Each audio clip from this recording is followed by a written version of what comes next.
So what do you say to the Cubans who live in Miami that cannot even stand to hear his name, that have lived through that?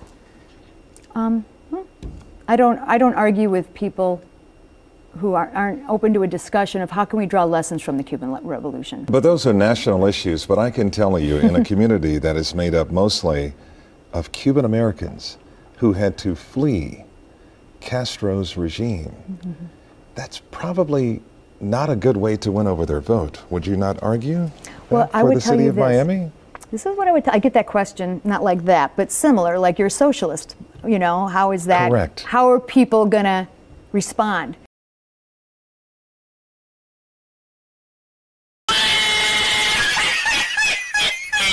So we have for you today yet even more election results that prove that the Zohran Mamdani progressive mandate is not nearly as popular as his supporters seem to believe. To briefly recap what we've been talking about, despite all of the chatter from progressives that this is the future of democratic politics or even politics as a whole, Zohran is about to go down, having won only close to around 50% of the vote in New York City, which despite, he beat Andrew Cuomo by 9 or 10 points. Yeah, in a split ticket. That is actually a historically bad performance for a candidate with a D next to their name running in New York City. Just for context, back in 2021, Eric Adams got 80% of the vote. So that's not a very strong sign that you're exactly popular in any way because you barely were able to beat a split ticket that includes one of the worst establishment candidates in history. But if you want to take that logic nationwide, we also talked about the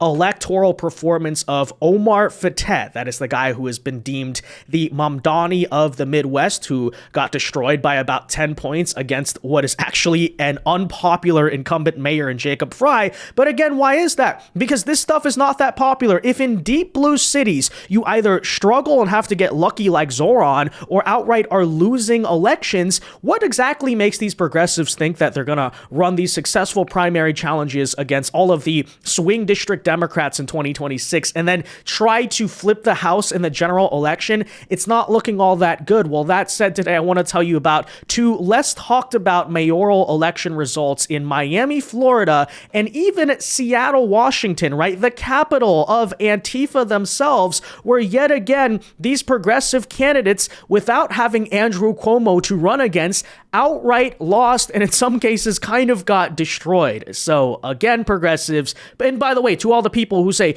I'm going to embrace Mamdani because he's the future and maybe if the establishment becomes more like Mamdani, then we're going to win. I hope you keep on believing that and we'll tell you why. We'll get into this, guys. First though, do us a favor. If you enjoy our content, make sure you hit that like button down below and subscribe to the channel if you are new. That is not only the best way to support our work, but it also ensures that you can stay up to date with all of the latest news and coverage. And with that said, I want to start here by telling you what happened in the Miami mayoral election on Tuesday, because this might go down as one of the most delusional or dumbest strategies I've ever seen a leftist employ, where this socialist candidate running on a platform you could expect by the name of Laura Anderson thought it would be a good idea in the city of Miami to campaign on openly praising Fidel Castro. But after all, that's how delusional these leftists are, right? They think every city is just like New York. That's the logic that they're applying. And, everyone clearly just must agree with us because, Donald Trump is super unpopular and that's why he won the popular vote and leftists run America. And if the Democrat establishment politicians would just act crazier, we'd win. Bernie Sanders, AOC, all this stuff. We'll take a listen here in a second. We'll tell you why very expectedly in Miami, Florida, this didn't go so well. The Cuban voters didn't fall for this. And take a listen. Questions. One question in particular stood out to us. It was, who do you look up to and whose examples and why? And there was one person that you mentioned Fidel Castro. Mm-hmm. Can you explain? Sure. I went to Cuba more than 3 times. Last time was in 2018 after Hurricane Maria. And I saw how workers are already living in the neighborhoods, for example, before the electricity went off. And they had the electricity up, even with a 6-year blockade. The revolution and the people who were changed from it were organizing to meet the needs of the people. And I studied and read Fidel Castro. He was someone who pointed to women as some of the best leaders before the revolution. He explained the role of Jew hatred. He was someone who understood the African freedom struggle was totally tied to the Cuban Revolution. Malcolm X, V.I. Lenin. So what do you say my to hero. the Cubans who live in Miami that cannot even stand to hear his name? No, don't worry, right? Again, these delusional leftist progressives. Actually, everybody loves Fidel Castro, right? Actually, everyone wants this far left nonsense. And don't you know, Cuba is a wonderful place. I mean, their infrastructure is just some of the best in the world. All their buildings are newly renovated. Oh, they turn on the electricity after 6 days. We could never do that in the United States. I mean, just shoot. You think Florida? No, their response to hurricanes is actually terrible. I mean, they rebuilt a freaking bridge around Fort Myers in like 2 weeks. But still, no. Really, we have to have a communist building structure in Miami, Florida, and the Cubans will love this. You know, what a great strategy. Let's run for mayor of Miami by praising Fidel Castro. But of course, right? Oh, I thought all the far leftists are rising. Okay, well. Lived through that. I don't argue with people who aren't open to a discussion of how can we draw lessons from the Cuban Revolution. If you want to have a discussion on that, then we'll have a discussion on that. How can we draw lessons from the Cuban Revolution that's in the interest of the working people here today? And I've stood next to people in the street here who don't support the Cuban Revolution, but they're against the economic blockade. There's coalitions in Miami that have mobilized around ending the blockade, and that is very important. We're for end the economic blockade. I'm against U.S. rearming in Puerto Rico, bombing ships in Venezuela. I'm for defending Israel's right to defend itself and defeating Hamas completely. But those are national issues. But I can tell you, in a community that is made up mostly of Cuban Americans who had to flee Castro's regime, that's probably not a good way to win over their vote. Would you not argue? Well, I for would the tell city you of that Miami? This is what I get that question, not like that, but similar, like you're a socialist. How is that? Correct. How are people gonna respond?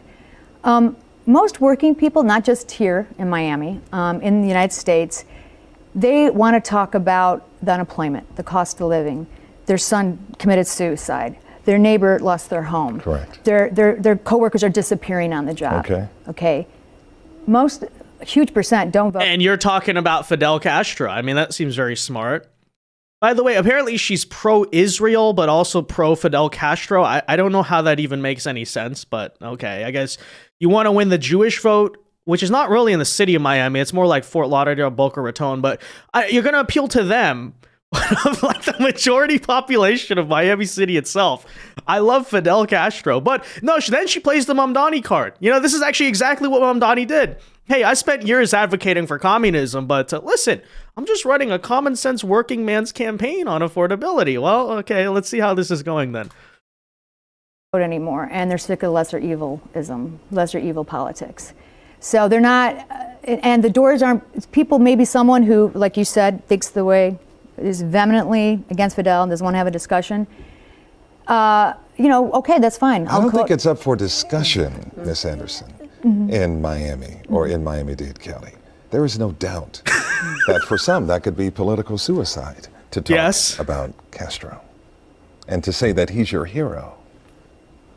Oh, well, I disagree. We've got about 10 seconds. What's your final pitch to voters? My final pitch to voters is, wherever you are, you should be a part of organizing all workers. Join, if you're in a union, build solidarity with workers' struggles. Learn about what is happening in the Middle East. We need to have our own foreign policy. It's our brothers and sisters and sons will be dying in the wars. And this, that's why I mentioned it's very important, the march towards World War III. It has to do with people who live in Miami and the whole country. So, Ms. Anderson, we've run out of time. Yes. But we certainly thank you. Thank you. I don't even know what she's talking about at the end, right? But you can tell, insane hippie, the delusion is clearly off the charts, right? She seems to believe that No, I'm the Cuban people in Miami are not actually against Fidel Castro. They're not actually against communism. As a matter of fact, even the mere mention of socialism doesn't scare the crap out of them. This is all just far-right propaganda. Well, let's see how that turned out for her in the Miami mayoral election, which was basically like a 13-way primary. So, some of these candidates could have got traction. That's the open race, right? That's a time where you can really establish yourself. Well, who came in first place was Eileen Higgins, the kind of moderate Democrat running for mayor there. She got 36%. In second place was Emilio T. Gonzalez, who got 19%. That's the Republican. And, it was a bunch of split ticketing. I think in total, the Democrats got about 52%. The Republicans got 48%. Miami-Dade County is slightly red, but Miami City's basically purple. So, that's not a super surprising result. I mean, let's see what happens, obviously, in the runoff election, which is what that's now going to go to. Currently, Miami does have a moderate Republican mayor as we speak by the name of Francis Suarez. But okay. So I'm going down the list here. There's all these random people. Where is Laura Anderson? Oh, there she is, having got 1% with 411 votes. Yeah, great job. But I'm sure if you praised Fidel Castro a little more, that would have worked. The political delusion of leftists is just hilarious, right? They really thought Omar was a fantastic candidate. They think Zohran is super popular. And then, this is the reality check. Oh, working people nationwide, even in red states, they all care about the same economic issues. Yeah, maybe they do. You're running on Fidel Castro, lady. What did you expect to happen here? But, that's pretty interesting, pretty hilarious to say the least. Okay. But that said, if you want to say, okay, Laura Anderson's kind of like a fringe candidate. Maybe you're piling too much on some random crazy hippie write-in. Not necessarily. I don't think that's the case, because we also look, for instance, to the Seattle Mayoral Election, where they themselves had a Zohran Mamdani-style candidate who, much like praising Castro in Miami, her bright idea was, let me openly embrace Antifa. And she was running on a very radical campaign of, as you could expect, right, rent controls. She basically wanted more protections for homeless people and pro-crime and all this stuff. And take a listen here as this candidate, the Zohran of the Pacific Northwest, tries to explain economics during a mayoral debate. I think that, sorry, I lost my train of thought. The other thing is that, the housing crisis is such a big fundamental part of why businesses are struggling as well. It's part of what contributes to high labor costs, right? So we have a high minimum wage, and that's partly because housing costs are so high, and we have that cost of living adjustment every year with the minimum wage. And so the more we can do to make it possible for workers to live in the neighborhoods where they work instead of commuting in long distances, the easier it will be for restaurants and small businesses to hire and retain good staff. To quote President Trump, I don't know what she just said, and I don't think she knows either. Right. Well, I don't know what she just said either, but I think we can basically conclude that she is running as the far left socialist Zohran Mamdani-style candidate. And considering it is Seattle, it should not come as much of a surprise to you that this is the same exact mayoral candidate who is, first of all, the leading progressive socialist, but secondly, was caught using Antifa militants as her private security force. So she literally just is the Antifa mayor. Now, let's not forget, mainline Democrats tell us that Antifa is just an idea and people who march in favor of it are the good guys. They're just against fascism. So if you oppose Antifa, you're just a Nazi and blah, blah, blah, and a bunch of insane rhetoric. But check it out for yourself. I'm so excited to go. Jim, turn around. Jim, turn around.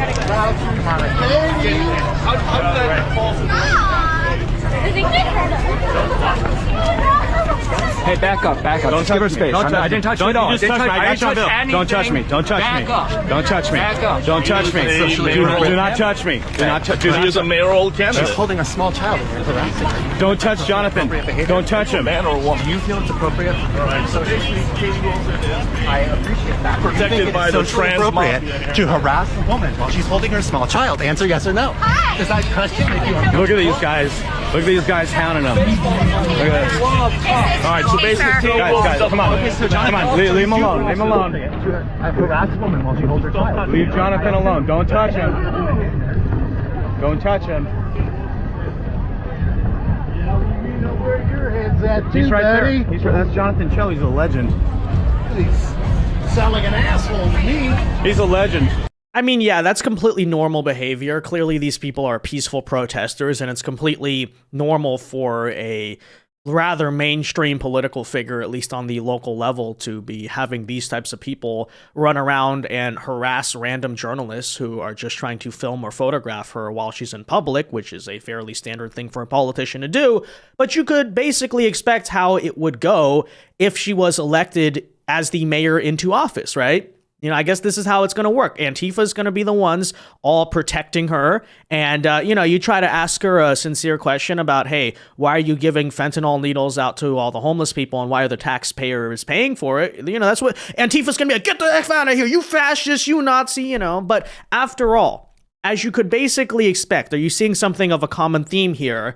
They're centering their campaigns on this idea of affordability because they thought that, oh, it worked for Zohran, so clearly it'll work for us. This is what the people want. They're totally going to ignore the fact that we're insane radicals, whether it's the person in Miami being in support of Fidel Castro or the person in Seattle not just supporting Antifa, but having Antifa follow her around. If we just run on like vague left-wing economic populism, then this is super popular because the real problem, the real reason why people aren't voting for Democrats is not because they're too radical or they're too insane or they failed in policy. It's because they're not fighting hard enough. So if we just have more fighters, clearly that's going to work, not just in deep blue cities, but in swing districts, in Miami, which is basically a purple city. Well, ladies and gentlemen, that reality check is supposed to come even in Seattle, Washington, even in Wokistan of the West itself, okay, Western Wokistan. Well, we're about to tell you how that went, but first and foremost, I just do lastly want to show you even more parallels here with Zohran. Isn't it interesting how all these candidates, all these supposedly grassroots progressive activists who just are now running for political positions are not so grassroots and maybe not even so progressive, you could argue. But Wilson presents herself as a sensible coalition builder, much like Zohran, by the way. Yeah, I'm a freaking communist, but I'm smiling on the campaign trail and I'm saying, oh, I'm not a communist. I just want to have affordability. And then gets elected into office and just starts speaking like he's Vladimir Lenin or something. But okay, is a sensible coalition builder who runs a small nonprofit, the Transit Riders Union, and has lived a mostly working class life, right? Just like Zohran Mamdani with the rich family, but he lives in a rent-controlled apartment, guys. The Champagne Socialists themselves. A renter and a mother. She runs on issues close to her heart. She speaks the language of struggling people. This all sounds very familiar. I think Bernie Sanders was the first to do it, actually. But not included in the narrative Wilson tells on the campaign trail is how she affords this expensive city. The answer is simple and arguably very Seattle. Her parents, who are progressives in New York State, give her money. Oh, wow. Why are they all the same? Why are they? By the way, Laura Anderson, I wonder what she does for a living. But the same story, right? Same exact story. They send me a check periodically to help with the childcare expenses, she said, adding that daycare for her toddler costs around $2,200 a month. She did not say precisely how much her parents contribute, noting that she does not keep track. Well, then clearly it must be a lot of money. When pressed, she said money arrives every couple of months. Well, it sure must be a whole lot of money. But there's your grassroots progressives, right? Zohran Mamdani, we've talked about, but, receiving tens of millions from the Soros network. It also turns out that CARE, which is a very well-funded, basically radical Islamist political group, was the primary contributor to his campaign, right? Linda Sarsour and people like that. But nonetheless, okay, again on this question. So the progressives supposedly rule the Democrat Party now, and really they're in a prime position. This is what people want. Well, couple months back, actually, as of August, it turns out actually that Katie Wilson did win the Seattle Democrat mayoral primary over the incumbent mayor Bruce Harrell. Also sound very familiar, right?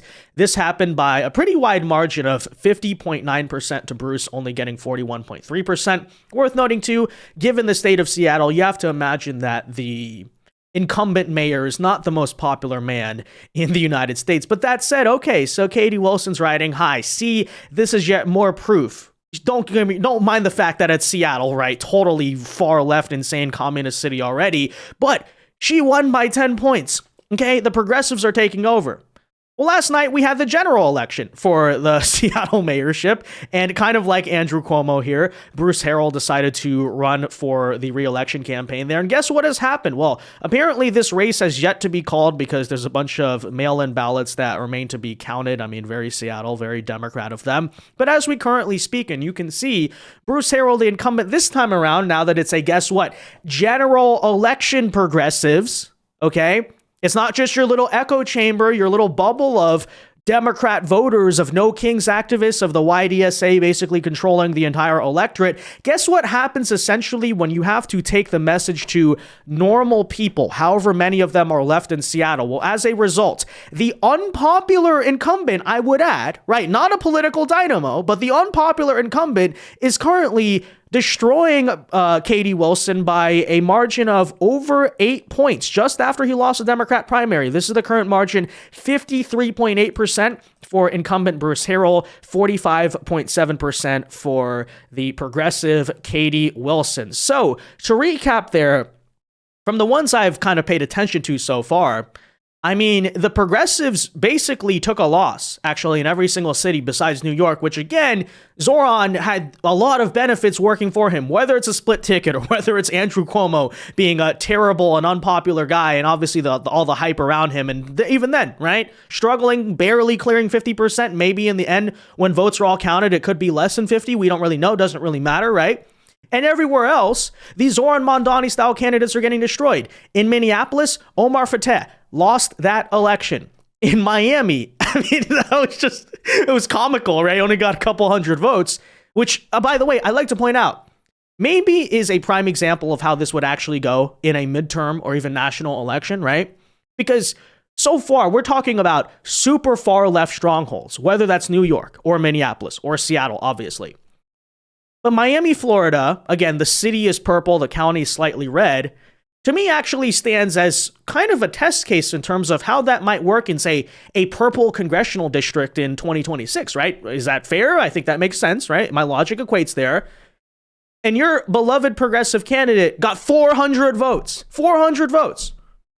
But of course, the problem that the Democrat establishment will face, and we've been talking about it, but they're already trying to distance themselves or fend off the Mamdani tide in 2026, is that the one place these people do have strength is the Democrat primary. Because again, you're talking about a smaller group of an electorate where the far left activists are controlling all of the hype, right? So they're destined to win if they try to run, as you can see, right? A bunch of Mamdani clones are going to win these primaries if they make a concerted attempt to do so. There's already all the talk about how Zohran Mamdani is the future. So that might happen in 2026. I'm rooting for it to happen because why? Guess what's going to happen in general elections? Results like this right here. Results like what you saw in Miami, in Minneapolis, even to an extent in New York City. Again, a massive Democrat underperformance. And yeah, needless to say, in the purple areas, that is not going to go so well. But please, progressives, right? Keep on believing your delusions because we are hearing the excuses from characters like Hassan Piker. Sorry.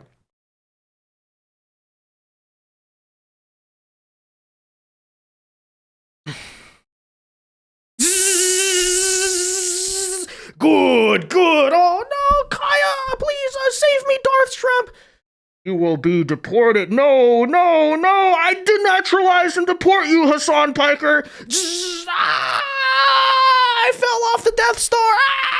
But yeah, that Hassan Piker, okay, saying here, and I quote, after the Zohran Mamdani election victory, that I no longer have to prove this politics works. I can just effing point to Zohran.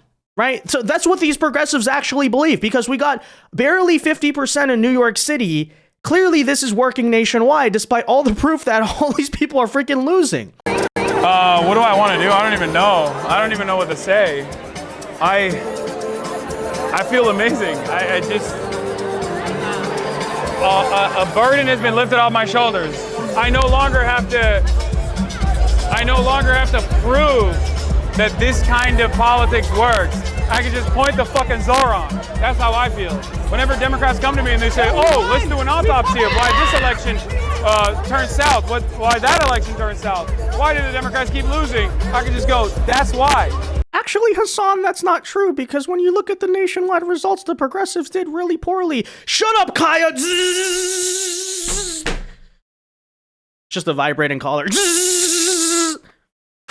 But I mean, it's just, I don't know, but in all seriousness, that's literally just not true. But I again say, just keep believing those delusions. Please do this in 2026, because frankly, when you look at the actual takeaway from Tuesday night, it's not the progressives that overperformed or did well. It's the establishment Democrats, for whatever that's worth, right? Maybe, you know, that's a false air of confidence because you could add EBT, government shutdown, you know, federal workers, all of those things to the mix. You know, the economy maybe not as good as it's going to be in, say, 26 or 28. But okay, all of that said, like, okay, I understand, right? But again, it's your candidates who created the liability and are looking on track to create that liability for the Democrat Party. So, you know, have fun with that, guys. But anyways, that said, let me know your thoughts on all of the on the comment section down below. Be sure to leave a like on this video, subscribe to the channel if you are new, and until next time, God bless and peace. Kaya, you're the reason that Katie Wilson lost. It's all your fault.